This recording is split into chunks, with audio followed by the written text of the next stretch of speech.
Treat your time like money. Treat your time like money and always ask, how can you best spend it for maximum happiness? How can you spend your time in such a way that it gives you the greatest payoff, that it gives you the greatest amount of satisfaction in life? The 10th key to balance is very simple. It's to do more of one thing, you must do less of another. To do more of one thing, you must do less of another. So here's my question. What do you have to do more of, and what do you have to do less of in order to get your life back in balance?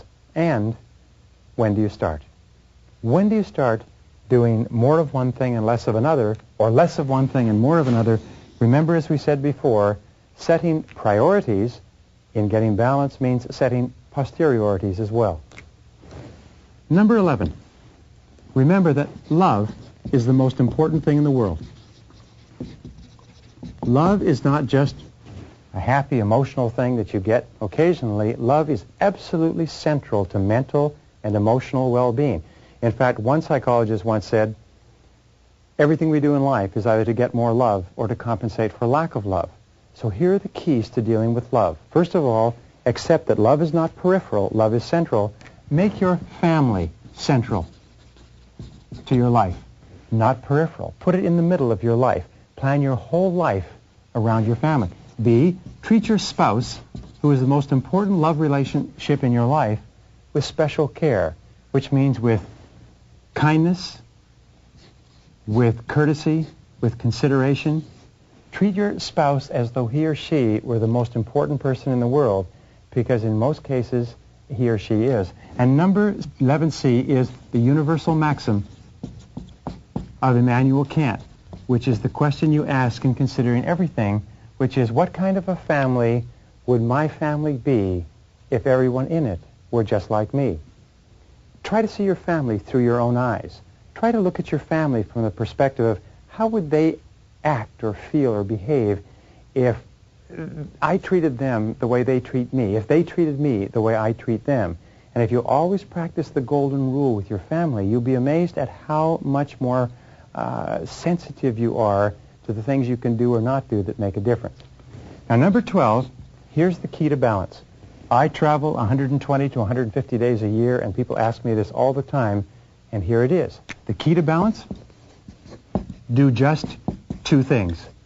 Especially when your children are growing up, do just two things. And the two things are work and family. It's as simple as that. You see, the major mistake that we make is when we're growing up, we take on an enormous number of things to do, but what happens when we get married and have children and responsibilities, we take on more and more and more, but we don't drop anything off. What you have to do is you have to put all of these other things aside. Now, in doing just two things, number 13 is work all the time you work.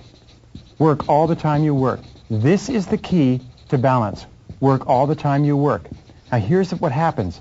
Too many people spend too much of their time fooling around at work. What you have to do is you have to put more of yourself into your work.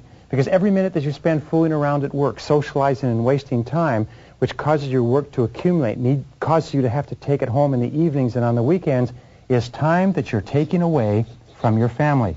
So work all the time you work. When you go to work, work 100% full blast all the time. Don't let anybody waste your time or detract time from your work, which brings us to number 14. The other part of balance is when you're with your family, be there 100% of the time. Don't be there physically with the rest of your body watching television, looking out the window, talking on the telephone, reading the newspapers, and so on. When you're with your family, practice focused attention and be there 100% of the time. Be right there, if you like, in their face. Do you know, it's an interesting statistic, but according to the American PTA Association, the average parent spends less than 30 minutes per week in one-on-one, face-to-face interaction with their child. You wonder why we have problems with some of our children? It's because parents don't spend time with them. Number 15 is cut back on all the things that cut into family time. Cut back on newspapers. Remember, when you read a newspaper, when one of your members of your family is there and wants to communicate with you, what you're saying is the newspaper is more important than you are. Cut back on television. Cut back on radio. Cut back on outside activities and aimless socializing, because everything that you do that is one of these things is time that you're taking away from the most important people in your life. Number 16, spend unbroken chunks of time with the most important people in your life. In order to learn to love someone, in order to get really close to someone, you've got to spend a lot of time with them. You can't do it sporadically. I often recommend that people take car trips where you can sit in the car with a person for an hour or 2 or 3 hours. It's amazing what you learn spending those unbroken chunks of time. Now here's a rule. Spend 60 minutes every day with your spouse. Not talking about work, not talking about money, but talking about family and life and the future. Now here's the most important rule of all. It's the foundation rule of this whole session. It's the most important thing I've ever learned in balance. It's this. It's quantity of time at home and it's quality of time at work. It's quantity of time at home and it's the quality of time you spend at work. And here's the key. Don't mix them up. Most people make the mistake of mixing them up and try to spend quantities at work and quality at home, and it doesn't work. As a child psychologist said recently, I never met a child in trouble who said, I wish my parents had spent more quality time with me. Number 18, remember, you're always free to choose.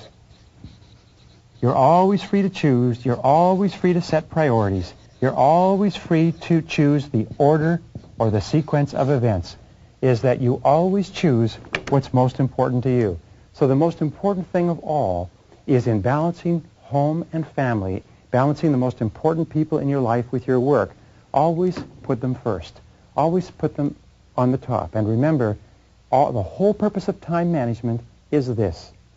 The purpose of time management is to enable you to get more things done on the outside so that you have more time to spend with the most important people in your life.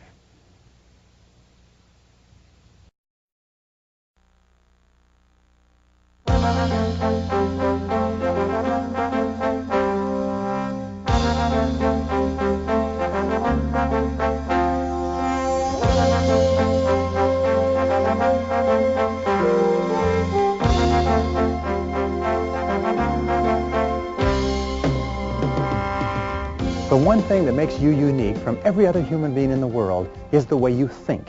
It's the quality of your mind, and especially the way you think about your time and your life. And if you think more effectively, if you think more positive, if you think more constructively about yourself, your time, your life, your activities, your relationships, your work, and so on, you actually improve them all.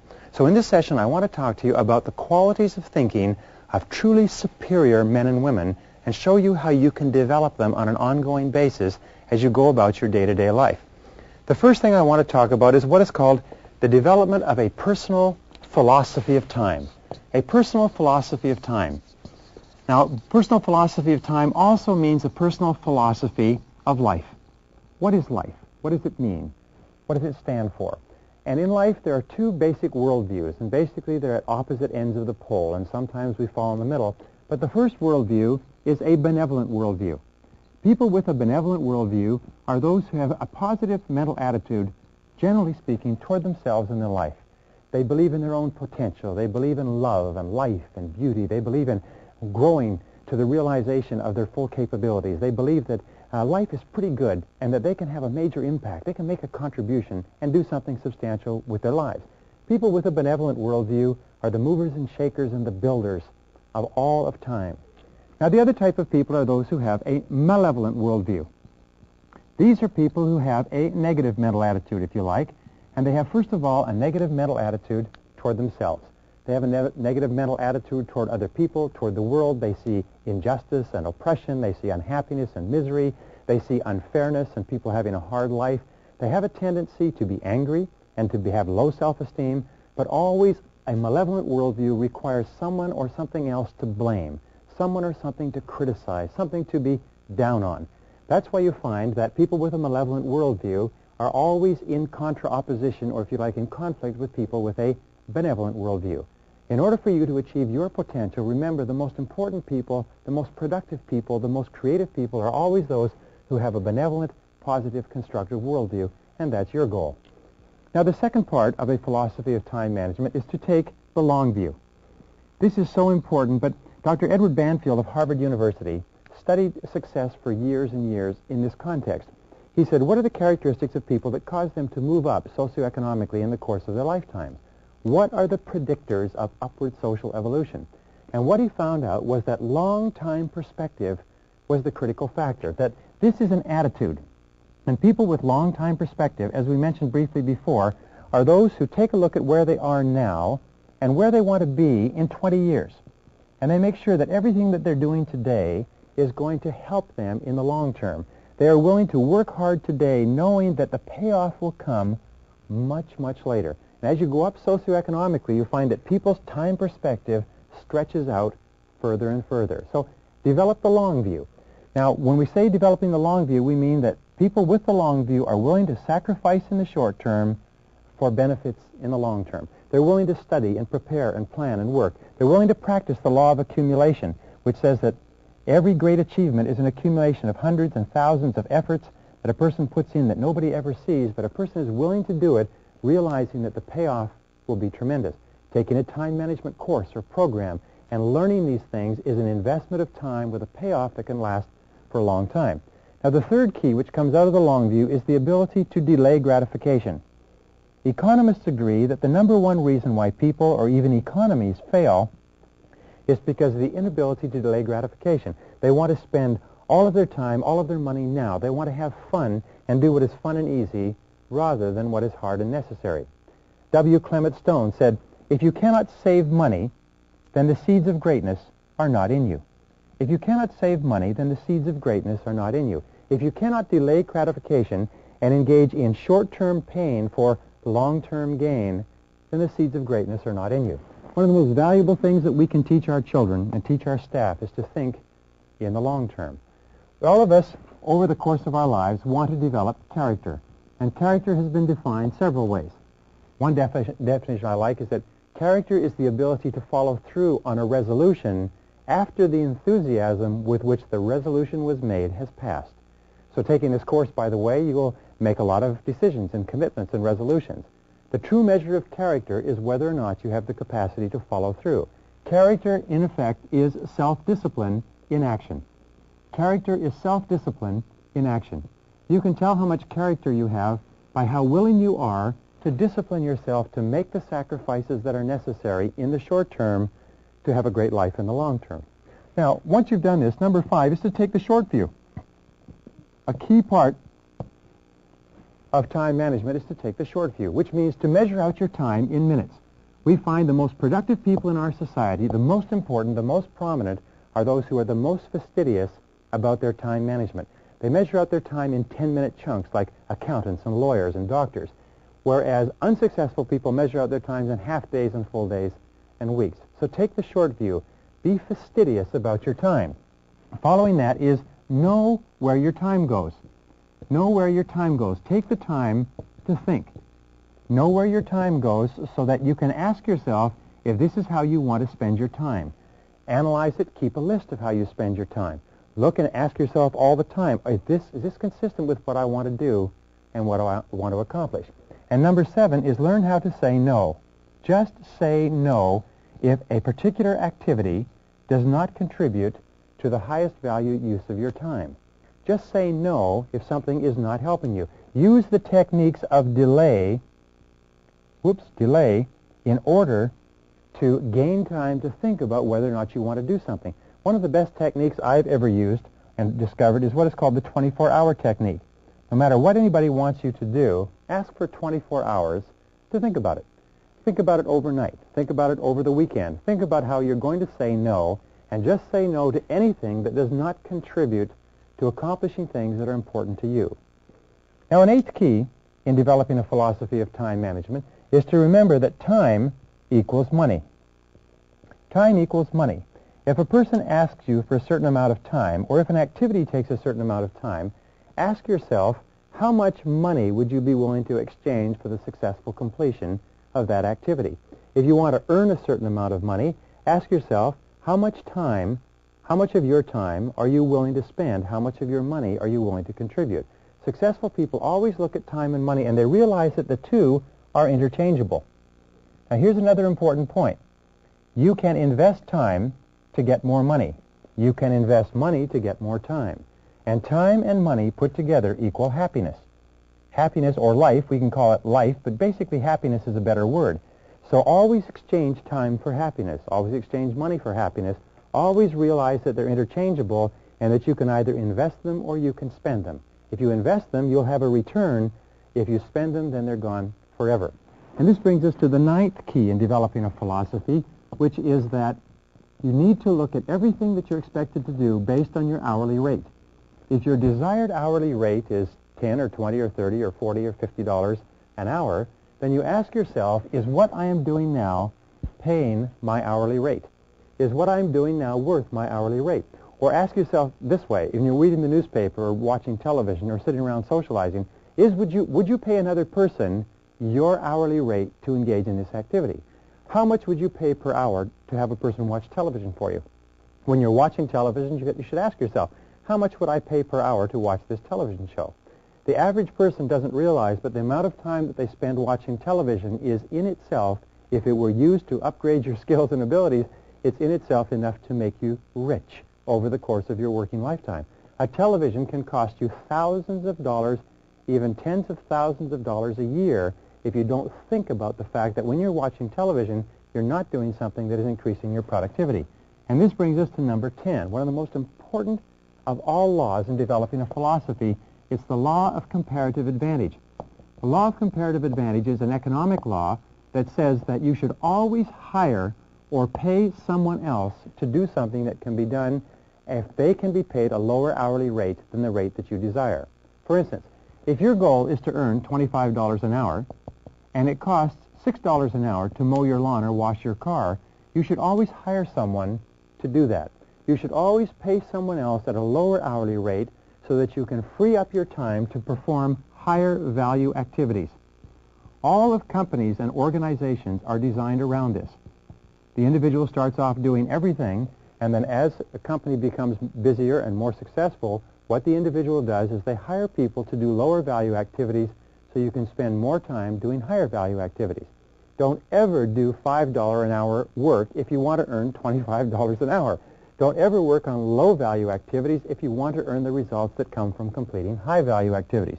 Remember, time is the one irreplaceable, indispensable resource of accomplishment. Is that all accomplishment, all achievement requires time. And if you use it on something of low value, it's gone forever, it's perishable, and you don't have it to work on things that are really important to you. Number 11, remember that time management is a lifelong skill. It's a lifelong commitment. It's not something that you learn and that you put aside. Time management is a discipline, but it's like physical exercise. It's like eating. It's like sleeping. It's like hygiene, brushing your teeth. You have to work on it continuously. Every single day you have to get up and you have to think consciously about how you're going to manage your time, how you're going to use it today. Remember, time is life. So you have to think continually about how you're going to use your life more effectively. Number 12, lead by example. One of the characteristics of leaders is that leaders lead by example. Leaders have a tendency to look upon themselves and be aware of the impact that their activities and what they're doing is having on others. Leaders are aware that they are role models. So if you want to be an excellent time manager, one of the psychological techniques you can use, as we discussed right at the beginning, is to imagine that everyone is watching you. Imagine that you are setting the standard and that everybody's going to manage their time the way you manage yours. Ask yourself this question. What kind of a company would my company be if everybody in it managed their time just like me? What kind of a family would my family be if everybody used their time in it just like me? And always be asking yourself, as an example, would your world be a better or superior world if everybody did just what you did? The superior person thinks about this all the time. The inferior person puts this aside and refuses to deal with it. Now, the 13th key in developing a philosophy of time management is the importance of balance. The importance of balance, which means the importance of moderation. The Greeks said that moderation in all things is the key to a happy life. Moderation.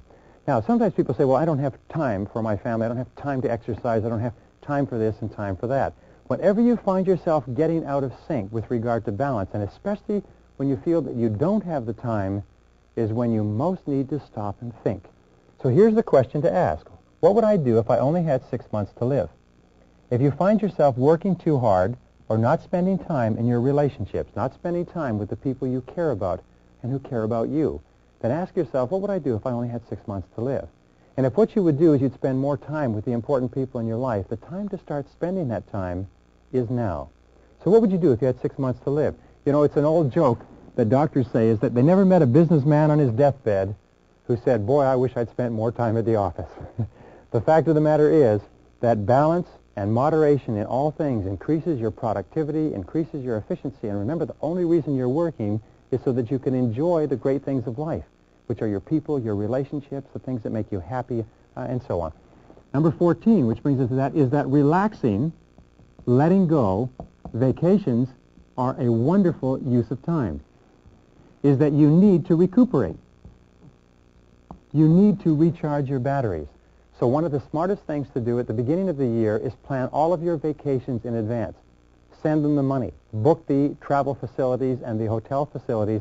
Book your vacations in advance and schedule your work around your vacations. Take 3-day weekends whenever possible. Take a week or 2 weeks off in the summer and the winter time, but learn to relax. Also, learn to exercise. Exercising is a valuable use of your time. The more you exercise, the healthier you are, the more energy you have, the more creative you are, and the more capable you are of doing better work when you work. Number 15, make sure that your goals and your values are congruent. Make sure that you're doing the things every day that you love to do. Make sure that you're doing things that you care about and that what you're doing every day makes you happy. Number 16, have regular health exams. Remember that your health is one of the most important parts of your life. Get regular dental checkups, get regular physical checkups. Number 17, eat lightly. Eat light lunches, eat light dinners. You'll have more energy, you'll be less drowsy, and you'll be more productive. Number 18, make a decision to live to be 80. This is perhaps the most important single part of a philosophy of time management, is that you make the decision that you're going to live to be 80 years old and that you organize all of the days and hours of your life so that you feel healthy, you feel happy, you feel terrific, and if you do, you will live to be 80 and you'll enjoy every single minute of it.